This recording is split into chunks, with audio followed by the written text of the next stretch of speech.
Hello there, my name is Amanda May and welcome back to my channel. Today I'm going to be sharing with you my top 10 reads of 2020.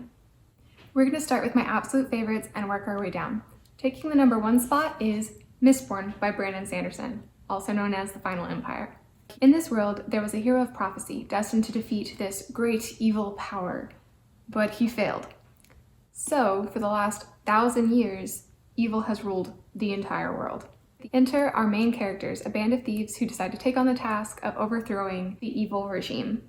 I really liked Brandon Sanderson's writing style and how well developed the characters were throughout the story. They all seemed like real people, perhaps because they were somewhat morally gray. They all had their own agendas, but in the end, they come together to do what's good for the world. This story also uses the found family trope, which I am a huge fan of. 5 stars, would recommend. Probably next on the list would be Scythe by Neil Shusterman.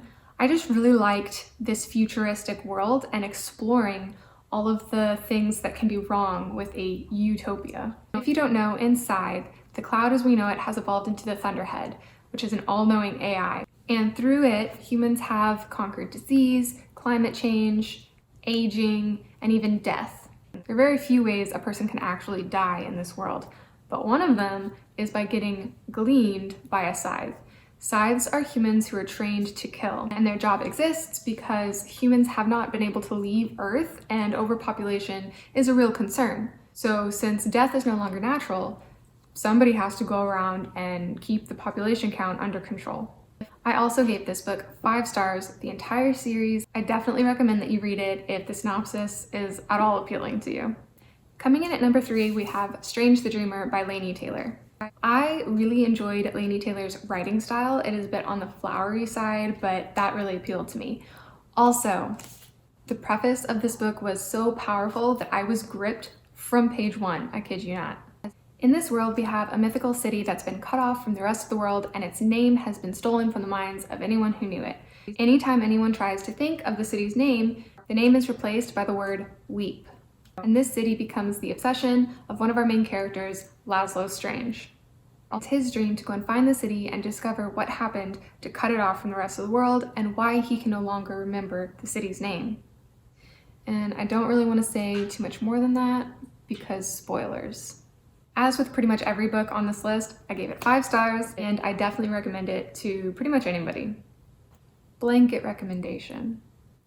After number 3, I really had a hard time putting any of these in order, so I'm just gonna go through them and you can think of them all as equal.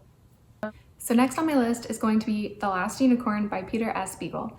In the story, we follow a unicorn who is told that she is the last of her kind. She finds this very hard to believe, so she goes in search of others of her kind. During her journey, she picks up 2 companions, a bumbling magician named Schmendrick and the wife of an outlaw named Molly Grew. With them, she makes her way to a barren kingdom to confront the creature that would drive her kind to extinction. This is more of a classic fantasy, and so the writing style might be a little more difficult to get into, but I really enjoyed it, and I'll admit it had some nostalgia factor for me, but I still recommend it to anyone who's interested. Next up, we have 6 of Crows by Lee Bardugo.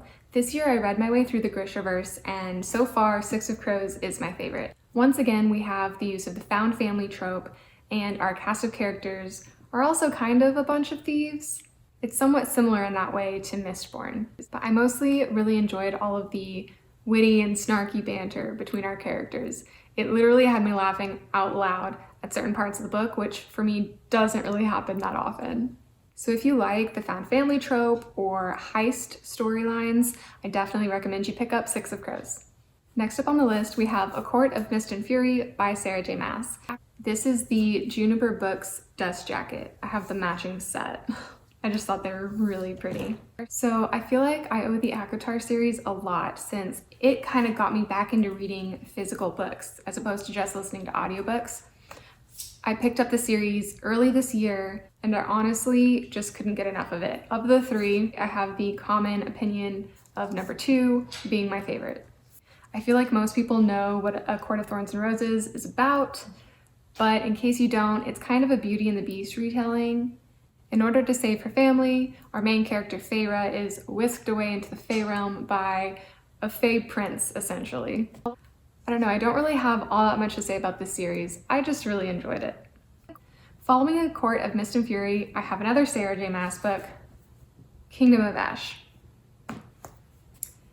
After reading ACOTAR, I really just wanted more. So I picked up Sarah J. Maas's other series, Throne of Glass, and this is the 7th book and the finale in the series.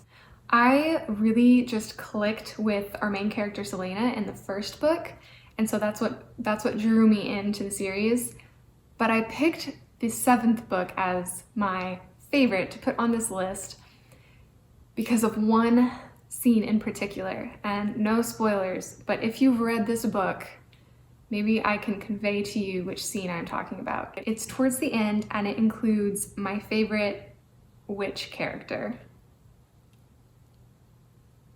I think that's all I can say.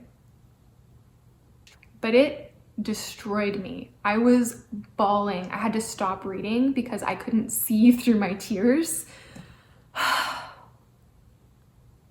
Really, just that one scene made the entire series for me. I'm still not over it. So yeah, if you have any interest in Sarah J. Maas books, if you like A Court of Thorns and Roses, I suggest that you pick up A Throne of Glass. You also would have to be able to get through really 8 books because there's also the compilation of short stories. So it is a commitment, but I think it's worth it. Moving on to our next book, we have A Deadly Education by Naomi Novik. By the way, this is the Owl Crate exclusive edition, if you're wondering. So this was the first book I picked up by Naomi Novik, and it was honestly really hard for me to get into. The writing style was a bit of a shock at first because you're kind of just inside the main character's head and reading stream of consciousness. And there was also a lot of info dumping so that you can kind of catch up to where the main character is within the story. But I refused to DNF and I pushed through, and after a short time I got used to the writing style. I came to really love the main character and being in her head, and I especially really loved the school. So if you don't know the storyline, our main character is going to a magic school to learn how to use her magic, but the school is actually a very dangerous place to be. You either graduate from the school or you die. And while our main character was born with a really powerful magical gift, the gift is for destruction. She is very good at things like killing spells or making a volcano erupt or anything really that will cause mass destruction. This is contrasted by one of our other characters who is almost a paragon figure. And he essentially acts like the hero who's gonna save everybody. And so it's really interesting to see these two characters interact, seeing as they are so opposite. So yeah, between loving the character interaction and really enjoying the setting, I highly recommend that you pick up this book. Our second to last book is going to be The Invisible Life of Addie LaRue by V.E. Schwab. This is the exclusive Owl Crate edition with the awesome backing. Anyway, this has been one of the most hyped books of 2020, so I feel like I don't have to tell you what it's about at this point, but we're gonna give a short synopsis just in case. So we have Addie LaRue, who lives in, I think, the early 1700s in France, and she is being forced into a marriage that she does not want. So in order to get out of it, she essentially makes a deal with the devil and is granted the gift of living forever, but the curse of being forgotten by everyone she meets, until she walks into a bookstore where a guy remembers her name. I found this to be such an intriguing concept that I absolutely had to pick this up, and I am so glad that I did, because even though the beginning was kind of slow, I really appreciated the obvious work that V. Schwab put into this, how well this curse was realized, and how our main character goes about fighting this curse in her own way. Definitely, if you have not read this yet, go out, pick yourself up a copy, and give it like a good 200 pages, please. It's so good. And now we've made it to our last book, The Boy, the Mole, the Fox, and the Horse. Yes, it is a children's book, but it is so relevant even for adults. I heard about this book earlier this year, and I just heard people saying such good things about it that it piqued my interest, and I picked myself up a copy and I read it in one sitting, which isn't hard because it's a kid's book. But not only is the art really cool, as you can see on the front and throughout the book, the messages in this book are also very powerful and poignant and really hit close to home. And I feel like they would no matter who you are. Part of me wishes that I had this book growing up because I feel like the lessons in it are really important. But the other part of me is kind of glad that I read it as an adult because I feel like it hit harder because I know now how important these messages are. So if you haven't read this yet, blanket recommendation, I definitely recommend that you read this no matter who you are. It also would make for a really great Christmas gift if you want to give it to your friends and family because again, it doesn't matter who you are. Everyone can stand to read the messages that are in this book. And it's really pretty. So go out, buy yourself a copy, buy your friends and family a copy, whatever you want, but you should read this book. Everybody should read this book.